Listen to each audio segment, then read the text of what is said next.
Salam, puji Tuhan saudara yang kekasih. Walaupun hujan, ternyata gereja ini dipenuhi dengan jiwa-jiwa yang merindukan Tuhan. Amin saudara. Saya mulai dari Yohanes 16, kembali kita memperdalam ini lagi saudara. Yohanes 16 ayat 12.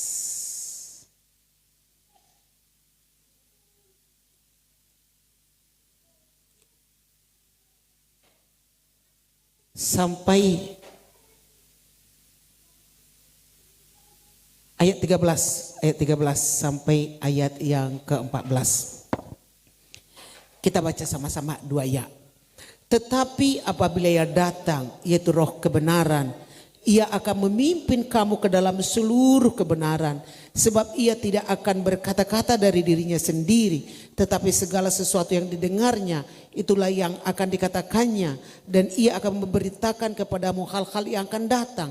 Ia akan memuliakan aku, sebab ia akan memberitakan kepadamu apa yang diterimanya daripadaku. Puji Tuhan saudara. Kita telah belajar Roh Kudus adalah pribadi ketiga daripada Allah Tritunggal. Allah Bapa, Allah Anak, Allah Roh. Kita mengerti itu ya. Sekarang kita tahu bahwa Allah Bapa itu di sorga. Yang kita sembah, yang kita puji. Dan Yesus sekarang sedang menyediakan tempat di sorga. Kita tahu itu saudara. Terus Roh Kudus itulah yang ada di tengah-tengah kita sekarang. Itu sebabnya Tuhan berkata, lebih berguna bila aku pergi, kata firman Tuhan. Dan Roh Kudus diutus untuk memimpin kita, memimpin. Berarti orang yang dipenuhi Roh Kudus mau dipimpin. Kemana kita dipimpin? Ke dalam seluruh kebenaran. Amin. Amin saudara. Amin. Mari kita lihat. Coba ya. Tetap garis bawah di hatimu, Roh Kudus memimpin kita ke dalam seluruh kebenaran. Ini janji Bapa mengirimkan Roh Kudus, disebut dia seorang penolong. Bagaimana caranya memimpin kita? Dia datang menolong kita. Kalau kita butuh pertolongan, datang pada dia. Amin saudara. Kita kan semua butuh pertolongan nih. Tidak ada yang kuat, tidak bisa bergerak sendiri. Kita butuh pertolongan, datang pada dia. Kemarin kita belajar, dia penghibur. Di tengah situasi dunia yang sedang luar biasa susahnya ini. Di mana stres ada di mana-mana. Orang mencari hiburan, apalagi kita 2 tahun lockdown. Tidak bisa kemana-mana, bukan lockdown. Sekarang coba lihat, hampir tiap orang kebaktian Padang. Orang sekarang pergi tempat rekreasi, sekarang sudah banyak orang pengen rekreasi. Setelah terjadi sekarang tidak ada lagi Corona, tapi kita tidak tahu apa yang terjadi besok dan seterusnya. Orang butuh hiburan, tetapi banyak orang pergi kepada hiburan atau nonton lawak, pulang ke rumah stres, pergi ke Bali, bukannya datang dengan segar, pulang semakin stres. Tetapi penghibur itu dikatakan firman Tuhan itu adalah Roh Kudus. Waktu kita dalam masalah perlu hiburan, perlu kesenangan, perlu kebahagiaan, datang pada Dia. Amin. Amin saudara. Saya pernah merasakan ini saudara. Di waktu saya punya masalah besar. Kadang-kala kita tidak tahu. Sakit hati. Gak bisa tidur. Tapi waktu kita berdoa. Memohon pertolongan Tuhan. Seolah-olah beban yang ada itu terangkat. Hati kita bisa damai. Padahal masalah belum selesai. Belum selesai saudara. Dan dia juga adalah Roh Kudus yang mengajari kita. Tentu kita banyak hal yang kita tidak tahu. Ibu rumah tangga. Kadang-kala kita mengajari anak-anak kita bingung kan. Mohon pada Roh Kudus. Roh Kudus berikan aku hikmat mengajari anakku ini. Berikan aku wibawa supaya aku didengar anakku ini. Kita ngomong dengan Roh Kudus saudara. Dia mengajari kita, menginsapkan kita akan dosa. Dengar. Kalau kita mau bertobat sesungguhnya. Dengan banyak orang mau meninggalkan dosa. Banyak orang meninggalkan dosa. Misalnya dosa kebejatan, dosa kenajisan. Dia tahu itu bahaya, dia tahu itu mematikan, dia tahu masuk neraka. Tapi tidak mampu. Tidak mampu meninggalkan dosa itu. Mohon pertolongan Roh Kudus. Amin. Amin saudara. walaupun ada iming-iming dari menggiurkan, dia tidak mau lagi karena Roh Kudus tidak mengusapkan dia. Kalau kita butuh pertobatan, dengar ini saudara, butuh pertobatan, datang kepada dia karena dia menginsafkan kita akan dosa. Dan dia mengingatkan kita akan firman Tuhan. Sekarang yang kita pelajari saat ini, bagaimana caranya kita mengenal suara Roh Kudus? Kan ada orang berkata begini, tadi pagi Roh Kudus bicara kepadaku, pergi ke sana, kau sarapan dulu. Kadang-kala, kenapa ya kepada saya tidak pernah bicara Roh Kudus? Kadang ada orang yang mendengar Roh Kudus itu bisa audible, saudara, didengar telinganya. Apakah kita bilang itu tidak benar? Siapa bilang? Bisa saja terjadi, saudara. Bisa saja. Tetapi saya katakan kepada kita semua orang yang percaya kepada Tuhan pasti pernah mendengar Roh Kudus bicara. Amin. Amin, saudara. Semua.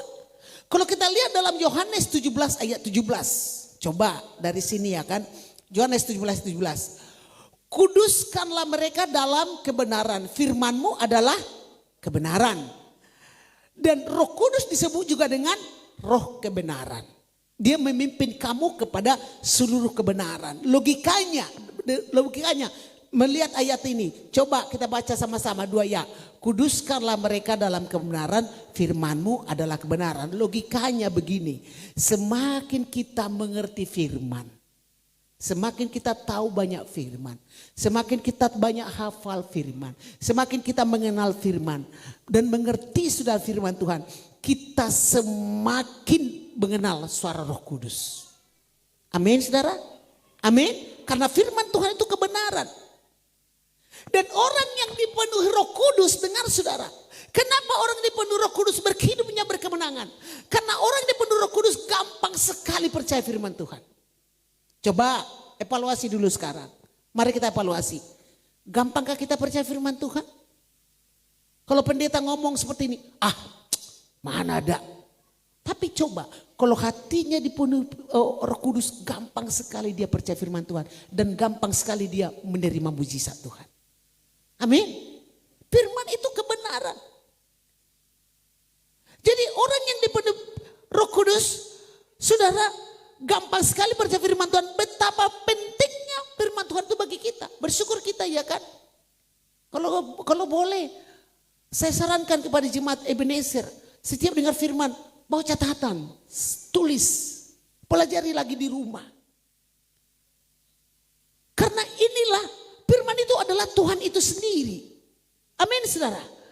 Dan apakah kita sekarang kalau Roh Kudus, saya katakan semua orang percaya yang ada di tempat ini, saya percaya mulai anak-anak muda ini juga pasti pernah mendengar Roh Kudus berbicara. Karena yang dibicarakannya kebenaran. Kebenaran adalah firman. Masalahnya apakah kita mau taat saat kita dengar suaranya? Contoh seperti ini saudara. Tiba-tiba kita duduk di rumah nih. Tiba-tiba tergerak di hati kita firman Tuhan. Hati yang gembira adalah obat. Ada di hati kita seperti ini saat kita mengalami masalah. Saya katakan, siapa di sini yang pernah ada gerakan di hatinya, ada diingatkan kepada firman Tuhan. Pasti semua kan? Semua. Saudara yang kekasih, siapa yang mengingatkan kita? Siapa yang mengingatkan kepada kita firman Tuhan? Itu Roh Kudus. Gak mungkin roh setan. Apa kepentingan setan mengingatkan firman kepada kita? Gak mungkin. Misalnya, kita mau melakukan dosa. Dengar saudara, mau melakukan hal-hal yang najis segala macam. Ada ingatkan di hati kita, jangan, itu gak boleh, dosa. Itu Roh Kudus saudara. Amin. Masalahnya seringkali kita kecilkan suaranya. Kita tidak peduli, kita tidak dengar itu. Lebih kuat nafsu kita. Padahal Roh Kudus sudah ingatkan. Kenapa? Karena sesungguhnya Roh Kudus itu menjadikan hidup kita baiknya Tuhan. Ibu-ibu nih, pernahkah kita mendengar peringatan? Jangan terlalu boros. Jangan ini. Hati-hati seperti ini. Itu Roh Kudus. Lalu seseorang saudara yang kita benci ada di hati kita. Kita sudah lihat kita benci mau salaman. Ada salam ja katanya. Itu Roh Kudus saudara. Maafkan. Supaya kita jangan hidup dalam kebencian. Ampuni. Itu Roh Kudus. Gak mungkin iblis berkata ampuni. Gak mungkin. Gak mungkin saudara. Yang paling apanya lagi saat kita dapat uang besar nih. Berkat besar. Saya saudara, saya pribadi. Ada berkat besar saya terima, namanya pendeta ini kadang-kadang ada berkat yang tiba-tiba. Ketika kita mau menggunakannya, lalu Roh Kudus ngomong, wih jangan habiskan semua. Di situ ada milik Tuhan. Siapa yang mengingatkan itu? Roh Kudus. Amin saudara. Amin. Masalahnya, itu dia, kita gak mau dipimpin. Bersyukur kita mengerti firman Tuhan di GPD Ebenezer ini. Amin saudara. Bersyukur. Pokoknya tiap hari isi hidupmu dengan firman Tuhan. Jangan lalui hari itu tanpa membaca firman Tuhan. Jadi saudara yang kasih, Roh Kudus akan berbicara pada saat yang penting. Masalahnya Roh Kudus itu berbicara bukan seperti ibu-ibu yang cerewet. Bukan. Diingatkan kita kalau sudah mau berbuat, mau ke kanan. Ibaratnya seperti ini. Mengertikah kita apa namanya? GPS, apa namanya itu? GPS, goblok pasti sampai. GPS, kami ke Banjarmasin kan, ada pesta ke Banjarbaru. Kami tidak tahu alamat, BLK katanya. Datang Google Map, pernah Google Map. Datang Pak Gem, bikin dulu Google Map katanya. Dibikin Google Map. Sebelah kanan masuk jalan kedua katanya. Sepanjang jalan Ayani berjalan terus sampai berapa puluh kilometer itu ya. Jadi sepanjang jalan yang lurus ini gak bunyi Google Map ini. Datang Pak Gem, hei kenapa gak bunyi? Ulangi lagi. Pokoknya kita ulangi gak bunyi karena lurus. Masih lurus. Kami pikir saya ambil handphone yang satu tetap gak bunyi. Lalu setelah masuk lagi bundaran, masuk sebelah kanan, jalan yang kedua, bunyi dia. Jalan lagi. Terus dikatakan lagi, belok kiri. Jalan lagi, terus di jalan ini katanya. Setelah sampai, sudah dekat sekitar 200 meter lagi, Anda sampai pada tujuan. Nah, Roh Kudus itu. Saya katakan seperti ini. Kalau kita sedang berjalan dalam kebenaran itu lurus. Dia tidak bicara tapi diikuti terus kita. Tapi kalau kita mau belok, mau diarahkan ke kanan. Jangan ke kiri dosa, ke kanan. Kanan kita. Tapi kalau kita salah jalan, apa kata Google Map nih? Kalau kita salah, putar balik. Kan sering gitu. Anda salah jalan, putar balik. Lalu pernah Opung Jordan, Pindah Musti itu lebih pintar itu, aku tahu tempatnya katanya. Akhirnya kami terus sesat. Coba putar balik. Terlambatlah kami ke acara kan. Aku tahu tempatnya, di Gunung Payung. Saya tahu tempatnya. Sudah dikatakan putar balik.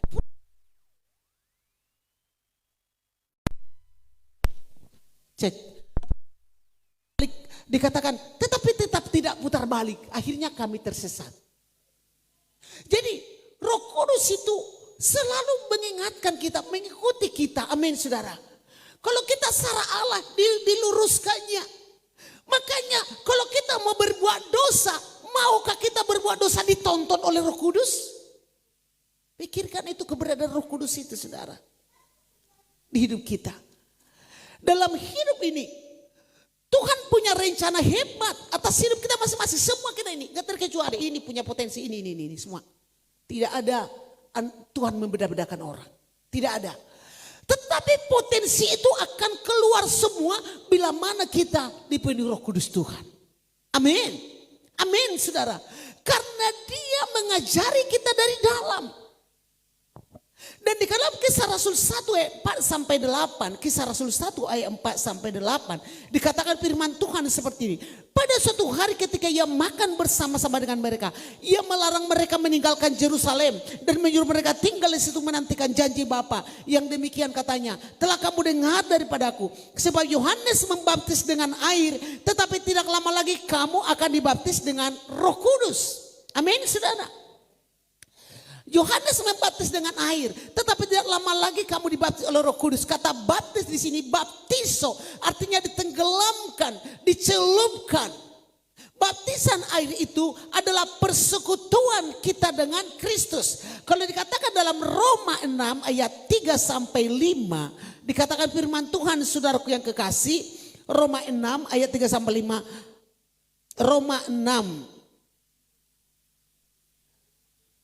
ayat 5, sebab jika kita telah menjadi satu dengan apa yang kematiannya, kita juga menjadi satu dengan apa yang sama dengan kebangkitannya. Ayat 3, atau tidak tahukah kamu bahwa kita semua telah dibaptis dalam Kristus, telah dibaptis dalam kematiannya. Dengan demikian kita telah dikuburkan bersama-sama dengan dia oleh baptisan dalam kematian, supaya sama seperti Kristus telah dibangkitkan dari antara orang mati oleh kemuliaan Bapa, demikian juga kita akan hidup dalam hidup yang baru. Saudaraku, nanti tanggal 12 Juni ulang tahun pelayanan kita ke-17, nanti akan diadakan juga baptisan air ya. Mulai sekarang bisa mendaftar ke kita untuk baptisan air. Perlu ini saudara. Baptisan air ini perintah Tuhan. Baptisan air ini saudara, ditenggelamkan ke air satu dengan kematian. Ketika diangkat dari air, dosa kita sudah diluruhkan semua satu dalam kebangkitan. Tetapi dikatakan dalam Kisah Rasul 4 tadi saudara, ayat 5, sebab Yohanes membaptis dengan air, tetapi tidak lama lagi kamu akan dibaptis dengan Roh Kudus. Ini satu hal yang beda dengan baptisan Roh Kudus. Berarti dengan cara yang beda. Artinya Roh Kudus, ketika kita dibaptis dengan Roh Kudus, dibaptis dengan Roh Kudus itu adalah sekali saja saudara. Tetapi dipenuhi dengan Roh Kudus selama-lamanya. Saudaraku yang kekasih, kalau dikatakan dalam sebelumnya, dikatakan dalam firman Tuhan, saudaraku yang kekasih, murid-murid itu telah menerima Roh Kudus, dihembusi dengan Roh Kudus. Mereka menerima Roh Kudus, tetapi belum dipenuhi semuanya hati dan pikiran mereka. Artinya apa? Kalau kita lihat saudara ayat 6 dalam Kisah Rasul 1 ayat 6. Maka bertanyalah mereka yang berkumpul di situ, Tuhan, maukah engkau pada masa ini memulihkan kerajaan bagi Israel? Jawabnya, engkau tidak perlu mengetahui masa dan waktu yang ditetapkan Bapa sendiri menurut kuasanya. Tetapi kamu akan menerima apa saudara? Kuasa. Kalau Roh Kudus turun ke atas kamu, dan kamu akan menjadi saksiku di Yerusalem dan di seluruh Yudea, Samaria sampai ke ujung bumi. Ketika kita menerima Roh Kudus, kita menerima kuasa. Kuasa karena hidup kita penuh dengan kuasa Tuhan. Dan itu yang menjadikan kita saksi yang efektif. Kalau kita mau menjadi saksi yang efektif, saksi yang benar-benar saksi yang menjadi teladan, menjadikan kita menjadi berkat, harus dipenuhi Roh Kudus. Dalam Markus 16 ayat 15 sampai 16 dikatakan firman Tuhan, Markus 16 ayat 15 sampai 16. Lalu ia berkata kepada mereka, pergilah ke seluruh dunia, beritakanlah Injil kepada segala makhluk. Ini bagi kita yang menjadi saksi, ini bukan masalah alamat, tetapi masalah. Lalu ia berkata pada mereka, pergilah ke seluruh dunia dan beritakanlah Injil kepada segala makhluk. Ayat 16, coba. Siapa yang percaya akan dibaptis dan diselamatkan, tetapi siapa yang tidak percaya akan dihukum. Saudara yang kekasih, pergi ke seluruh dunia artinya Tuhan tempatkan kita di mana kita, di situ kita menjadi saksi. Amin. Amin. Tuhan tempatkan engkau sebagai PNS. Ketika engkau dipenuhi Roh Kudus, engkau menjadi saksi yang efektif. Tuhan tempatkan kita menjadi orang politik, menjadi politikus yang efektif, menjadi saksi. Engkau sebagai guru, sebagai ibu rumah tangga, engkau bergerak di dunia perbankan, di mana kita berada. Di situ Tuhan memakai kita menjadi saksi yang luar biasa. Dimanapun kita menjadi berkat. Syaratnya Syaratnya harus dipenuhi Roh Kudus. Makanya Tuhan berkata, jangan tinggalkan Yerusalem, nantikan janji Bapa. Kenapa hidup kita selama ini menjadi batu sandungan? Karena Roh Kudus tidak menguasai kita semua. Jadi itu sebabnya murid-murid pernah saya katakan penuh dengan Roh Kudus. Mereka diutus, mereka dihembusi, tetapi sebenarnya saudara ada dua hal yang berbeda. Di sini dilahirkan kembali, tapi setelah Yesus bangkit belum dipenuhi semuanya, cuma menerima. Ibaratnya minum air satu gelas. Ketika haus, tubuhnya ini tempat air. Tapi ketika dibaptis Roh Kudus, seluruhnya ditenggelamkan dengan kuasa Roh Kudus. Perkataannya berkuasa, hatinya dipenuhi dengan Roh Kudus. Dan dipimpin Roh Kudus ke dalam seluruh kebenaran firman Tuhan. Amin saudara. Amin. Sekali lagi, kalau kita mau jadi saksi yang efektif, sebaiknya kita dipimpin Roh Kudus. Hidup dipimpin Roh Kudus. Dengar, ciri-ciri orang dipimpin Roh Kudus, dia tidak tertarik akan dosa. Maaf kata ya saudara. Ciri-cirinya aja gini. Baik bapak-bapak yang tua, maaf ya. Baik ibu-ibu, semua jangan kita katakan anak-anak muda. Kalau masih ada yang suka, maaf ya, di handphonenya menonton film porno masih tertarik, belum dipimpin Roh Kudus. Kalau ada film-film porno di situ, sebagai orang dipimpin Roh Kudus harus dilewatkan itu. Tidak akan digunakan waktu, belum. Dia menerima Roh Kudus ya, tapi belum dipenuhi, belum dipimpin oleh Roh Kudus. Namanya saja Roh Kudus, Roh kebenaran, hidup dalam kebenaran. Ibaratnya orang yang dipimpin Roh Kudus, ada dosa yang telah menganga, ditawarkan dosa di hadapannya, dia tidak akan tertarik. Gak akan tertarik. Kalau kita bergaul dengan Roh Kudus itu, bukannya ada berkata kalau hidup dengan Roh Kudus itu bosan dong hidup. Siapa bilang? Segar kita kalau hidup dengan Roh Kudus Tuhan. Amin saudara. Amin. Itu yang membuat kita hidup berkemenangan di dalam dunia ini. Jadi hidup yang dipimpin Roh Kudus penuh dengan pengharapan. Dengar saudara, bagi orang-orang yang tidak punya pengharapan. Walaupun sekarang kondisi ekonomimu, kondisi keadaan anak-anak seolah-olah tidak ada harapan. Teruslah berharap. Amin saudara. Karena Roh Kudus itu memberikan kita pengharapan. Begitu juga saudara pelayanan GPD Ebenezer ini. Coba pikir siapa yang di tengah-tengah kita yang bersama-sama dengan kami. Berapa kakak aja kita. Ebenezer ini 17 tahun yang lalu. Kalau kita lihat dulu pelayanan ini bagaimana. Kita pikir bangun gereja ini kebesaran ini saudara. Lalu kita ingat baru-baru membangun gereja. Kita bangun di jalan Pemuda masuk gang, sudah dibentuk panitia. Tiba-tiba ditutup di situ. Sekalinya Roh Kudus berkuasa supaya kita ada di tempat strategis ini. Amin saudara. Amin. Amin. Pertama-tama kita menangis. Kenapa bisa terjadi demikian? Setelah sekarang kita tahu itu cara Roh Kudus bekerja dengan luar biasa. Dan sampai kita ditolong oleh Roh Kudus untuk berdoa. Dalam Roma 8 ayat 26. Roma 8 ayat 26. Coba lihat Roma 8 ayat 26. Coba kita baca 2 ya. Demikian juga Roh membantu kita dalam kelemahan kita. Sebab kita tidak tahu bagaimana sebenarnya harus berdoa. Tetapi Roh sendiri berdoa untuk kita kepada Allah dengan keluhan-keluhan yang tidak terucapkan. Makanya kalau kita nggak tahu lagi mau ngomong apa. Itu sebabnya kadang-kadang kita berbahasa roh saudara. Berbahasa roh. Jadi saudaraku yang kekasih, kalau kita bergaul karib dengan Roh Kudus, akan ada karunia-karunia nanti kita belajar besok, akan ada buah-buah Roh Kudus. Jikalau kita mau dipimpin oleh Roh, mau diarahkan oleh Roh Kudus, dan kita akan berubah. Itu yang penting.